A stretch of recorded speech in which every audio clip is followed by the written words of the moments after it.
ಸ್ನೇಹಿತರೆ, ಚರಿತ್ರೆಯ ಮತ್ತೊಂದು ವಿಡಿಯೋಗೆ ನಿಮಗೆಲ್ಲ ಪ್ರೀತಿಯ ಸ್ವಾಗತ. ಇಡೀ ಜಗತ್ತು ಈಗ ಒಂದು ರೀತಿಯ ಕೌಂಟ್ ಡೌನ್ ನಲ್ಲಿ ನಿಂತಿದೆ. ಕೇವಲ 48 ಗಂಟೆಗಳ ಸಮಯ ಇಡೀ ಪ್ರಪಂಚದ ನಿದ್ದೆ ಕೆಡಿಸಿದೆ. ಅಮೆರಿಕ ಅಧ್ಯಕ್ಷ ಟ್ರಂಪ್ ಕೊಟ್ಟಿರುವ ಈ ಒಂದು ಎಚ್ಚರಿಕೆ ಇಡೀ ಪಶ್ಚಿಮ ಏಷ್ಯಾವನ್ನೇ ಸ್ಮಶಾನ ಮಾಡಲು ಹೊರಟಿದ್ಯಾ ಅಥವಾ ಇದು ಕೇವಲ ಮಾತಿನ ಯುದ್ಧನ ಅನ್ನುವ ಪ್ರಶ್ನೆಗಳು ಕೂಡ ಹುಟ್ಕೊಂಡಿದೆ. ನಿಮ್ಗೊತ್ತಾ, ಈ 48 ಗಂಟೆಗಳ ಡೆಡ್ ಲೈನ್ ಇವತ್ತು ಮುಕ್ತಾಯವಾಗ್ತಾ ಇದೆ.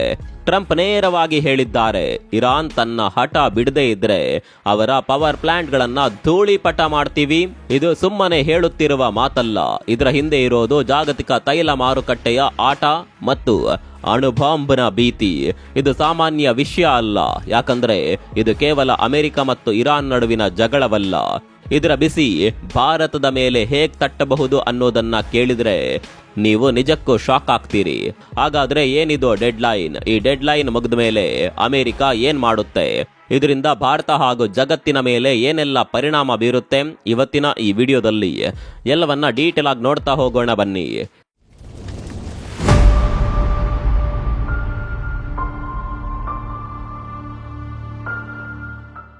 ಸ್ನೇಹಿತರೆ, ನಿಮ್ಮ ಮನೆಯ ಲೈಟ್ ಆಫ್ ಆದ್ರೆ ಅರ್ಧ ಗಂಟೆ ನಮಗೆ ತಡೆಯೋದಕ್ಕೆ ಆಗೋದಿಲ್ಲ. ಆದರೆ ಇಡೀ ಒಂದು ದೇಶದ ಪವರ್ ಗ್ರಿಡ್ ಅನ್ನೇ ಧೂಳಿಪಟ ಮಾಡ್ತೀವಿ ಅಂತ ಅಮೆರಿಕ ಎಚ್ಚರಿಕೆ ಕೊಟ್ಟಿದೆ. ಇದು ಕೇವಲ ಯುದ್ಧದ ಮಾತಲ್ಲ, ಇದು ಅಣುಬಾಂಬ್ ಸ್ಫೋಟಕ್ಕಿಂತಲೂ ಭೀಕರವಾದ ವಿಕಿರಣದ ಸುನಾಮಿ ಎಬ್ಬಿಸುವ ಮುನ್ಸೂಚನೆ. ಹೌದು, ಕಳೆದ 2 ದಿನಗಳಿಂದ ಪ್ರತಿಯೊಂದು ದೇಶದ ಕಣ್ಣು ಇರಾನ್ ಮೇಲಿದೆ. ಇದಕ್ಕೆ ಕಾರಣ ಅಮೆರಿಕ ಅಧ್ಯಕ್ಷ ಟ್ರಂಪ್ ಕೊಟ್ಟಿರುವ ಡೆಡ್ ಲೈನ್. ನಿಮ್ಗೆಲ್ಲ ಗೊತ್ತಿರುವ ಹಾಗೆ ಇರಾನ್ ಹರ್ಮುಜ್ ಜಲಸಂಧಿಯನ್ನ ಬಂದ್ ಮಾಡಿದೆ. ಒಮ್ಮೆ ಯೋಚನೆ ಮಾಡಿ, ಪ್ರಪಂಚದ 20% ತೈಲ ಇದೇ ಒಂದು ಪುಟ್ಟ ಜಲಸಂಧಿಯ ಮೂಲಕ ಹಾದು ಹೋಗಬೇಕು. ಇರಾನ್ ಇಲ್ಲಿ ತನ್ನ ಹಡಗುಗಳನ್ನ ನಿಲ್ಲಿಸಿ ಶತ್ರು ದೇಶಗಳ ಹಡಗುಗಳು ಹೋಗುವಂತಿಲ್ಲ ಅಂತ ಆರ್ಡರ್ ಮಾಡಿದೆ. ಇದು ಜಾಗತಿಕವಾಗಿ ಪೆಟ್ರೋಲ್ ಮತ್ತು ಡೀಸೆಲ್ ಬೆಲೆಯನ್ನ ಗಗನಕ್ಕೆ ಏರಿಸುವಂತಹ ಮಾಸ್ಟರ್ ಪ್ಲಾನ್. ಇದಕ್ಕೆ ಪ್ರತಿಯಾಗಿ ಟ್ರಂಪ್ ಸಿಡಿದೆದ್ದಿದ್ದಾರೆ. ಅವರ ಸ್ಟೈಲ್ ನಿಮ್ಗೆ ಗೊತ್ತೇ ಇದೆ.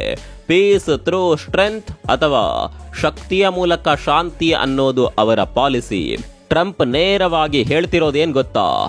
ನೀವು ಮುಂದಿನ 48 ಗಂಟೆಗಳಲ್ಲಿ ಈ ದಾರಿಯನ್ನ ಓಪನ್ ಮಾಡದೇ ಇದ್ರೆ ನಿಮ್ಮ ದೇಶದ ಅತಿ ದೊಡ್ಡ ಪವರ್ ಪ್ಲಾಂಟ್ ಗಳನ್ನ ಧೂಳಿಪಟ ಮಾಡ್ತೀವಿ. ಆದರೆ ಇಲ್ಲೇ ಟ್ವಿಸ್ಟ್ ಇದೆ. ಇರಾನ್ ಸುಮ್ಮನೆ ಕೂತಿಲ್ಲ. ಟ್ರಂಪ್ ಅವರ ಈ ಎಚ್ಚರಿಕೆಗೆ ಇರಾನ್ ಕೊಟ್ಟ ಉತ್ತರ ಇಡೀ ವೈಟ್ ಹೌಸ್ ಅನ್ನೇ ನಡುಗುವಂತೆ ಮಾಡಿದೆ. ಸ್ನೇಹಿತರೆ, ಇಲ್ಲಿ ಇರಾನ್ ಅಮೆರಿಕವನ್ನ ಕೆಣಕಲು ಟ್ರಂಪ್ ಅವರದ್ದೇ ಅಸ್ತ್ರವನ್ನ ಬಳಸಿದೆ. ಟ್ರಂಪ್ ಅವರ famous reality show the apprentice ನಲ್ಲಿ ಅವ್ರು ಹೇಳ್ತಾ ಇದ್ದ ಮಾತು, ಯು ಆರ್ ಫೈರ್ಡ್. ಇರಾನ್ನ ಸೇನಾಧಿಕಾರಿಗಳು ಕೂಡ ಈಗ ಟ್ರಂಪ್ಗೆ ಅದೇ ಮಾತು ಹೇಳಿ ಗೇಲಿ ಮಾಡಿದ್ದಾರೆ. ಹಾಗಂತ ಇಲ್ಲಿ ಇರಾನ್ ಕೇವಲ ಬಾಯಿ ಮಾತಿನಲ್ಲಿ ಹೇಳ್ತಾ ಇಲ್ಲ. ಅವರು ಒಂದು ಹೆಜ್ಜೆ ಮುಂದೆ ಹೋಗಿ, ನಮ್ಮ ಪವರ್ ಪ್ಲಾಂಟ್ ಮೇಲೆ ನೀವೇನಾದರೂ ದಾಳಿ ಮಾಡಿದ್ರೆ ಅರಬ್ ದೇಶಗಳಲ್ಲಿರುವ ಅಮೆರಿಕದ ಎಲ್ಲ ಆಸ್ತಿಗಳು, ಐಟಿ ನೆಟ್ವರ್ಕ್ ಮತ್ತು ಕುಡಿಯುವ ನೀರಿನ ಪ್ಲಾಂಟ್ಗಳ ಮೇಲೆ ನಾವು ಅಟ್ಯಾಕ್ ಮಾಡ್ತೀವಿ ಅಂತ ಎಚ್ಚರಿಸಿದ್ದಾರೆ. ಒಮ್ಮೆ ಯೋಚನೆ ಮಾಡಿ, ಸೌದಿ ಅರೇಬಿಯಾ, UAE, ಕತಾರ್ನಂತಹ ದೇಶಗಳು ಕುಡಿಯುವ ನೀರಿಗಾಗಿ ಸಮುದ್ರದ ನೀರನ್ನ ಶುದ್ಧೀಕರಿಸುವ ಡಿಸ್ಯಾಲಿನೇಷನ್ ಪ್ಲಾಂಟ್ಗಳ ಮೇಲೆಯೇ ಅವಲಂಬಿತವಾಗಿವೆ. ಇವುಗಳ ಮೇಲೆ ದಾಳಿಯಾದರೆ ಇಡೀ ಗಲ್ಫ್ ದೇಶಗಳಲ್ಲಿ ಕುಡಿಯುವ ನೀರಿಗೂ ಹಾಹಾಕಾರ ಶುರುವಾಗುತ್ತೆ. ಅರಬ್ ದೇಶಗಳಂತೂ ನೀರನ್ನ ಶುದ್ಧೀಕರಿಸುವ ಪ್ಲಾಂಟ್ಗಳ ಮೇಲೆ ಅವಲಂಬಿತವಾಗಿವೆ. ಆ ನೀರೆಲ್ಲ ಕಲುಷಿತ ಆದರೆ ಕೋಟ್ಯಂತರ ಜನ ಕುಡಿಯುವ ನೀರಿಲ್ಲದೆ ಸಾಯ್ಬೇಕಾಗುತ್ತೆ. ಇದು ಮನುಕುಲದ ಅತಿ ದೊಡ್ಡ ದುರಂತವಾಗಬಹುದು. ಈಗ ಲೇಟೆಸ್ಟ್ ಅಪ್ಡೇಟ್ ಏನಪ್ಪಾ ಅಂದ್ರೆ, ಇರಾನ್ ತನ್ನ ಹಿಡನ್ ಮಿಸೈಲ್ ಸಿಟಿ ಅಥವಾ ಗುಪ್ತ ಕ್ಷಿಪಣಿ ನಗರಗಳನ್ನ ಸಕ್ರಿಯಗೊಳಿಸಿದೆ. ಅಷ್ಟೇ ಅಲ್ಲ, ಇರಾನ್ ಒಂದು ವೇಳೆ ತನ್ನ ಮೇಲೆ ದಾಳಿಯಾದರೆ ಕೇವಲ ಅಮೆರಿಕ ಮಾತ್ರವಲ್ಲ, ಅಮೆರಿಕದ ಮಿತ್ರ ರಾಷ್ಟ್ರಗಳ ಐಟಿ ನೆಟ್ವರ್ಕ್ ಮತ್ತು ಎನರ್ಜಿ ಪ್ಲಾಂಟ್ಗಳನ್ನ ಟಾರ್ಗೆಟ್ ಮಾಡೋದಾಗಿ ಎಚ್ಚರಿಕೆ ನೀಡಿದೆ. ಸ್ನೇಹಿತರೆ, ಲಾರಿಜಾನಿಯ ಬಗ್ಗೆ ನಿಮಗೆ ಗೊತ್ತಿರಬಹುದು. ಈತನನ್ನ ಇತ್ತೀಚೆಗಷ್ಟೇ ಇಸ್ರೇಲ್ ಹೊಡೆದು ಹಾಕಿತ್ತು. ಇವರು ಅಮೆರಿಕದ ದಾಳಿಯ ಪ್ಲಾನ್ ಬಗ್ಗೆ ಒಂದು ಮಾತು ಹೇಳ್ತಾ ಇದ್ರು. ನೀವು ನಮ್ಮ ಪವರ್ ಪ್ಲಾಂಟ್ ಹೊಡೆದು ಕತ್ತಲೆ ಮಾಡಿದ್ರೆ ಅದೇ ಕತ್ತಲೆಯಲ್ಲಿ ನಾವು ಅಮೆರಿಕದ ಸೈನಿಕರನ್ನ ಬೇಟೆಯಾಡ್ತೀವಿ ಅಂತ ಅಮೆರಿಕಾಗೆ ಎಚ್ಚರಿಕೆ ನೀಡಿದ್ರು. ಇದೀಗ ಲಾರಿಜಾನಿ ಇಲ್ಲದೇ ಇದ್ರು. ಅವರು ಕೊಟ್ಟ ಪ್ಲಾನ್ ಪ್ರಕಾರವೇ ಇರಾನ್ ಮುಂದೆ ಸಾಗ್ತಾ ಇದೆ ಅನ್ನುವ ಮಾತುಗಳು ಕೇಳಿ ಬರ್ತಾ ಇದೆ. ಇನ್ನು ಟ್ರಂಪ್ ಟಾರ್ಗೆಟ್ ಬಗ್ಗೆ ನೋಡೋದಾದ್ರೆ, ಟ್ರಂಪ್ ಅವರ ಮೊದಲ ಟಾರ್ಗೆಟೇ ಬುಷೇಹರ್ ನ್ಯೂಕ್ಲಿಯರ್ ಪವರ್ ಪ್ಲಾಂಟ್. ಮೊದಲು ನಾವು ಇರಾನ್ನ ಅತಿ ದೊಡ್ಡ ಪವರ್ ಪ್ಲಾಂಟ್ ಅನ್ನೇ ಉಡಾಯಿಸ್ತೀವಿ ಅಂತ ಟ್ರಂಪ್ ಈಗಾಗಲೇ ಹೇಳಿಬಿಟ್ಟಿದ್ದಾರೆ. ಟ್ರಂಪ್ ಹೇಳಿರುವ ಆ ದೊಡ್ಡ ಪ್ಲಾಂಟ್ ಬೇರ್ಯಾವುದು ಅಲ್ಲ, ಅದೇ ಬುಷೇಹರ್. ಇದು ಕೇವಲ ಕರೆಂಟ್ ಕೊಡುವ ಪ್ಲಾಂಟ್ ಅಲ್ಲ, ಇದೊಂದು ಅಣು ವಿದ್ಯುತ್ ಸ್ಥಾವರ. ಇಲ್ಲಿ ಅಪಾಯ ಏನ್ ಗೊತ್ತಾ, ಈ ಬುಷೇಹರ್ ಪ್ಲಾಂಟ್ ಮೇಲೆ ಏನಾದರೂ ಬಾಂಬ್ ಬಿದ್ದರೆ ಅಲ್ಲಿಂದ ಹೊರಬರುವ ವಿಕಿರಣ ಅಥವಾ ರೇಡಿಯೇಷನ್ ಇಡೀ ಪರ್ಷಿಯನ್ ಗಲ್ಫ್ ಅನ್ನ ಹರಡಬಹುದು. ಅಕ್ಕಪಕ್ಕದ ದೇಶಗಳ ನೀರು ಕಲುಷಿತವಾಗಬಹುದು. ಇದು ಮಾನವ ಇತಿಹಾಸದ ಅತಿ ದೊಡ್ಡ ದುರಂತವಾಗಬಹುದು ಅನ್ನುವ ಭಯ ತಜ್ಞರಲ್ಲಿದೆ. ಆದರೆ ಇರಾನ್ ಸುಲಭಕ್ಕೆ ಸೋಲನ್ನೊಪ್ಪುವ ದೇಶ ಅಲ್ಲ. ಇರಾನ್ ಬಳಿ ಸುಮಾರು 90,000 ಮೆಗಾವ್ಯಾಟ್ ವಿದ್ಯುತ್ ಉತ್ಪಾದನಾ ಸಾಮರ್ಥ್ಯವಿದೆ.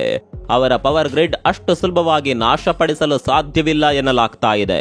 ಸ್ನೇಹಿತರೆ, ನಾವಿಲ್ಲಿ ಕೇವಲ ಮೇಲ್ನೋಟಕ್ಕೆ ಪವರ್ ಪ್ಲಾಂಟ್ ಬಗ್ಗೆ ಮಾತನಾಡ್ತಾ ಇದ್ದೇವೆ. ಆದರೆ ಅಮೆರಿಕ ಯಾಕೆ ಇರಾನ್ನ ಪವರ್ ಗ್ರಿಡ್ ಅನ್ನೇ ಟಾರ್ಗೆಟ್ ಮಾಡ್ತಿದೆ ಗೊತ್ತಾ? ಟ್ರಂಪ್ ಅವರ ಲೆಕ್ಕಾಚಾರದ ಪ್ರಕಾರ ಇರಾನ್ನ ವಿದ್ಯುತ್ ಶಕ್ತಿಯನ್ನ ಕೇವಲ 1 ಗಂಟೆಯಲ್ಲಿ ನಾಶ ಮಾಡಬಹುದು. ಆದರೆ ಅದನ್ನ ಮತ್ತೆ ಕಟ್ಟಲು ಇರಾನ್ಗೆ ಬರೋಬ್ಬರಿ 25 ವರ್ಷ ಬೇಕಾಗುತ್ತೆ. ಅಂದ್ರೆ ಇಡೀ ಒಂದು ದೇಶವನ್ನ 1/4 ಶತಮಾನ ಹಿಂದಕ್ಕೆ ತಳ್ಳೋದು ಅಮೆರಿಕದ ಪ್ಲಾನ್. ಸ್ನೇಹಿತರೆ, ಇದೆಲ್ಲದರ ಮಧ್ಯೆ ಒಂದು ತಮಾಷೆಯ ವಿಷಯ ಇದೆ. ಅದು ಪಾಕಿಸ್ತಾನದ ಮಾಜಿ ರಾಯಭಾರಿಯೊಬ್ಬರು ಕೊಟ್ಟಿರುವ ಫನ್ನಿ ಹೇಳಿಕೆ. ಆತ ಕೊಟ್ಟಿರುವ ಹೇಳಿಕೆ ಏನ್ ಗೊತ್ತಾ? ಅಮೆರಿಕ ಏನಾದರೂ ಇರಾನ್ ಮೇಲೆ ದಾಳಿ ಮಾಡಿದರೆ ಇರಾನ್ ಭಾರತದ ದೆಹಲಿ ಮತ್ತು ಮುಂಬೈನಂತಹ ನಗರಗಳ ಮೇಲೆ ದಾಳಿ ಮಾಡಬೇಕು ಅಂತ ಇರಾನ್ಗೆ ಸಲಹೆ ಕೊಟ್ಟಿದ್ದಾರೆ. ಎಂತಹ ಸಲಹೆ ಅಲ್ವಾ? ಪಾಕಿಸ್ತಾನದ ಕೈಯಿಂದ ಆಗೋದಿಷ್ಟೇ ಬಿಡಿ. ಏನೇ ಆದರೂ ಅದಕ್ಕೆ ಭಾರತಕ್ಕೆ ತೊಂದರೆ ಕೊಡಬೇಕು. ತನ್ನ ದೇಶ ಹೊತ್ತಿ ಉರಿತಾ ಇದ್ರೂ ಪರವಾಗಿಲ್ಲ, ಭಾರತಕ್ಕೆ ತೊಂದರೆ ಕೊಡದೇ ಇದ್ರೆ ಅದಕ್ಕೆ ನಿದ್ದೇನೆ ಬರೋದಿಲ್ಲ ಅನ್ಸುತ್ತೆ. ನಾವು ಈ ವಿಚಾರವನ್ನ ಇಲ್ಲಿ ಹೇಳಿದ್ ಯಾಕೊತ್ತಾ? ಸೀರಿಯಸ್ ವಿಚಾರದಲ್ಲಿ ಸ್ವಲ್ಪ ಕಾಮಿಡಿ ಇರ್ಲಿ ಅನ್ನುವ ಕಾರಣಕ್ಕಾಗಿ ಮಾತ್ರ. ಇನ್ನು ಮತ್ತೆ ಅಮೆರಿಕದ ವಿಚಾರಕ್ಕೆ ಬರೋಣ. ಟ್ರಂಪ್ ಕೊಟ್ಟಿರುವ ಡೆಡ್ ಲೈನ್ ಮುಗಿತಾ ಬರ್ತಾ ಇದೆ. ಹೀಗಾಗಿ ಅಮೆರಿಕ ಬೇರೆ ಬೇರೆ ರೀತಿಯಲ್ಲಿ ಇರಾನ್ ಮೇಲೆ ದಾಳಿ ಮಾಡೋದಕ್ಕೆ ಪ್ಲಾನ್ ಮಾಡ್ತಾ ಇದೆ. ಹಾಗಂತ ಅಮೆರಿಕ ಕೇವಲ ವೈಮಾನಿಕ ದಾಳಿಗೆ ಮಾತ್ರ ಪ್ಲಾನ್ ಮಾಡಿಲ್ಲ. ಒಂದು ವೇಳೆ ಇರಾನ್ ಹಾದಿಗೆ ಬರದಿದ್ರೆ ಇರಾನ್ನ ಪ್ರಮುಖ ಗ್ಯಾಸ್ ಫೀಲ್ಡ್ ಗಳನ್ನ ವಶಪಡಿಸಿಕೊಳ್ಳಲು ಅಮೆರಿಕ ಸೈನ್ಯ ಇರಾನ್ ಒಳಗೆ ನುಗ್ಗುವ ಸಾಧ್ಯತೆಯೂ ಇದೆ ಅಂತ ಹೇಳಲಾಗ್ತಾ ಇದೆ. ಹೌದು, ಒಂದು ವೇಳೆ ಈ 48 ಗಂಟೆಗಳ ಡೆಡ್ ಲೈನ್ ವರ್ಕ್ ಆಗದೆ ಇದ್ರೆ ಅಮೆರಿಕ ಕೇವಲ ವೈಮಾನಿಕ ದಾಳಿಗೆ ಸೀಮಿತವಾಗಲ್ಲ. ವರದಿಗಳ ಪ್ರಕಾರ ಟ್ರಂಪ್ ಸರ್ಕಾರ ಈಗ ಇರಾನ್ನ ಒಳಗಡೆ ಸೈನ್ಯ ನುಗ್ಗಿಸಿ ದಕ್ಷಿಣ ಪಾರ್ಸಾಸ್ ಫೀಲ್ಡ್ ಮತ್ತು ಕಾರ್ಗ್ ಐಲ್ಯಾಂಡ್ ಅನ್ನ ವಶಪಡಿಸಿಕೊಳ್ಳಲು ಪ್ಲಾನ್ ಮಾಡ್ತಿದೆ. ಹೀಗಾದರೆ ಇದು 21ನೇ ಶತಮಾನದ ಅತಿ ದೊಡ್ಡ ಭೂಸೇನಾ ಯುದ್ಧವಾಗೋದರಲ್ಲಿ ಸಂಶಯವೇ ಇಲ್ಲ. ಟ್ರಂಪ್ ಅವರ ಈ 48 ಗಂಟೆಗಳ ಡೆಡ್ ಲೈನ್ ಇಂದು ಮುಗಿತಾ ಇದೆ. ಈಗ ಇಡೀ ಜಗತ್ತು 2 ದಾರಿಗಳ ನಡುವೆ ಸಿಲುಕಿದೆ. ಒಂದು ಮಾತುಕತೆ, ಇನ್ನೊಂದು ಮಹಾಯುದ್ಧ.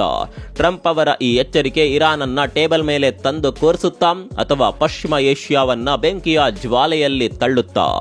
ಒಂದು ಕಡೆ ಟ್ರಂಪ್ ಅವರ ಹಠ, ಇನ್ನೊಂದು ಕಡೆ ಇರಾನ್ನ ಪ್ರತೀಕಾರ. ಈ ನಡುವೆ ಸಿಲುಕಿ ನಲುಗುತ್ತಿರುವವರು ಸಾಮಾನ್ಯ ಜನ. ಈ 48 ಗಂಟೆಗಳ ಡೆಡ್ ಲೈನ್ ಮುಗಿಯೋದಕ್ಕೆ ಕೆಲವು ಸಮಯಗಳು ಮಾತ್ರ ಬಾಕಿ ಇದೆ. ಇವತ್ತು ರಾತ್ರಿ ಇಡೀ ಜಗತ್ತು ನಿದ್ದೆ ಇಲ್ಲದೆ ಕಳೆಯಬೇಕಾದ ಪರಿಸ್ಥಿತಿ ಬಂದಿದೆ. ನಿಮ್ ಪ್ರಕಾರ ಡೆಡ್ ಲೈನ್ ಮುಗಿದ ಮೇಲೆ ಅಮೆರಿಕ ಯಾವ ರೀತಿ ದಾಳಿ ಮಾಡಬಹುದು? ಇದಕ್ಕೆ ಇರಾನ್ ಯಾವ ರೀತಿ ಪ್ರತಿದಾಳಿ ಮಾಡಬಹುದು? ನಿಮ್ಗೆ ಏನನ್ಸುತ್ತೆ ಕಾಮೆಂಟ್ ಮಾಡಿ. ಇದೇ ರೀತಿ ಯುದ್ಧದ ಕ್ಷಣದ ಅಪ್ಡೇಟ್ಗಾಗಿ ನಮ್ಮ ಚಾನೆಲ್ ಅನ್ನ ಸಬ್ಸ್ಕ್ರೈಬ್ ಮಾಡೋದನ್ನ ಮರಿಬೇಡಿ.